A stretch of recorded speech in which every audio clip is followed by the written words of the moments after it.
Regular squad is here and heavily caffeinated. That late start last night. Saturday's up till all hours of the morning, but he's ready to roll on this Tuesday. Let's go with the late game last night. We had the Chargers and the Raiders in Las Vegas while you were sleeping. Lots of interesting things going on. Tim Harbaugh getting his side ready. Social media was a Twitter with Tom Brady, part owner of the Raiders, in the booth with the headsets on. Lots to be said about it. Meanwhile, it didn't help the Raiders on their first offensive snap of the game. Geno Smith picked. Yeah, not how you want to start. A lot of excitement on the sideline. You don't want to give it to the other team right there, Grady. Chargers get a field goal off the turnover. It's 3-0. 30 seconds in the quarter. Tied at 3. Justin Herbert, Nick, look at him move. Oh, yeah, they blitzed him. He still evades the pressure in the pocket. Buys time. Perfect throw. Keenan Allen, Chargers at 18. How fired up for you to be there? We got the moves. And how about this? J-Mac, the throw from Herbert to Quentin Johnston. He can catch it. Everybody stop talking about it. Quentin Johnston has been balling this year. Take another look at this. Herbert, I'm telling you right now, with that guy as his coach, save some space in the MVP conversation as this thing goes for him. He would throw for 242 and 2 scores last night. Meanwhile, it just wasn't Geno Smith's night. 6 minutes to go in the game, 3rd and 15.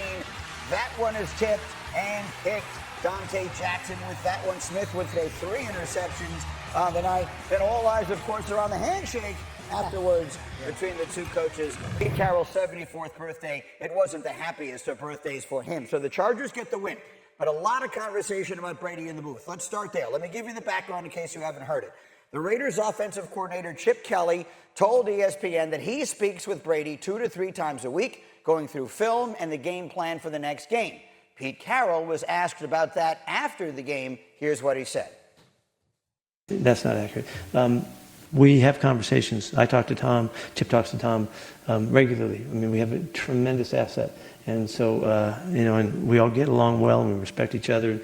And so we just talk, about life and football and whatever it comes. And he has great insight. So we're lucky to have him as an owner. Okay, so social media loses its collective mind, conflict of interest. We all understand how these conversations go. What can you tell us, Dan, about what the rules are? Well, I mean, first of all, if he's part owner of the team, if he wants to talk to the coaches, that it was made clear when he bought whatever percentage of the team, 10% of the team, that he was going to be involved in the operations of the team. So that's not a surprise. The issue, of course, that people are raising is he's also the lead, broadcaster on Fox's Sunday games. Right. And in that capacity, he gets to go to production meetings, which are, behind the scenes, off the record conversations with coaches and players ahead of the game to help the broadcast crew know what's going on during the game. And he gets to go to practices. Now, the league put some rules in last year that because of his association with the Raiders, he couldn't do a normal schedule that a broadcaster would do. But even this year, they've relaxed some of those rules. So it doesn't feel like even though there are people around the league that complain about this, it doesn't feel like the league's interested in doing anything about it, resolving that conflict of interest issue. He's also way overdressed for the coaches. That's the other thing, right? He looks out of place up there. My understanding is that he attends those meetings with the coaches during the week virtually, meaning he's not actually in the building and he doesn't attend the practices. So there are some rules that remain in place for him. His first year, he wasn't allowed to speak to them at all. So there's that. Let's dive into whether this really is a thing or not. We live in a world now where we make everything into such a big deal. You do games every single week.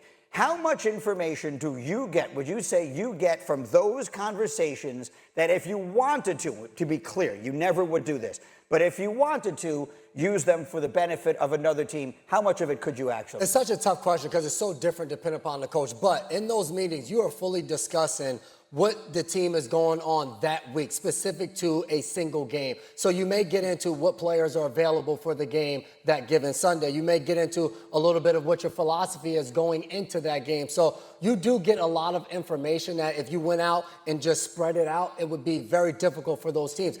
That's why those meetings are very different than when a head coach stands up at a podium and answers questions from a reporter. That is a more relaxed setting that you can let your guard down some. But at the same time, most head coaches, when they walk into that meeting, they still understand you're a part of the media, and they're not going to tell you their entire game. I totally, and we're not saying Brady would do this either, right? Yes. We're not trying to accuse you. This has a bad look. And it's awkward for coaches, and it's not just the coaches. J-Mac, they talk to players, and players aren't always as guarded, especially with other players. Like you're sitting around talking ball. It's all of those things, and it's it's a little bit okay now because the Raiders aren't very good yet, right? Pete Carroll's just getting there. They're trying. Let's say they start leading the AFC West and they start becoming the number one, and he's calling their games. It just becomes very sticky, in my opinion, the way it looks. And I'm not saying Brady's doing anything wrong. No. He's following the rules, but and they have the same tailor. Y'all both look sharp today. But it's just that thing for me. Let me give a hard, concrete example of this. Next week, this coming week, Tom Brady is scheduled to do the game between the Cowboys and the Bears. Right. The following week, the Bears play the Raiders. Yeah. So he is, in theory, going to be talking to the Bears coaches this week, asking whatever it is he asks. They'll tell him whatever it is they tell him.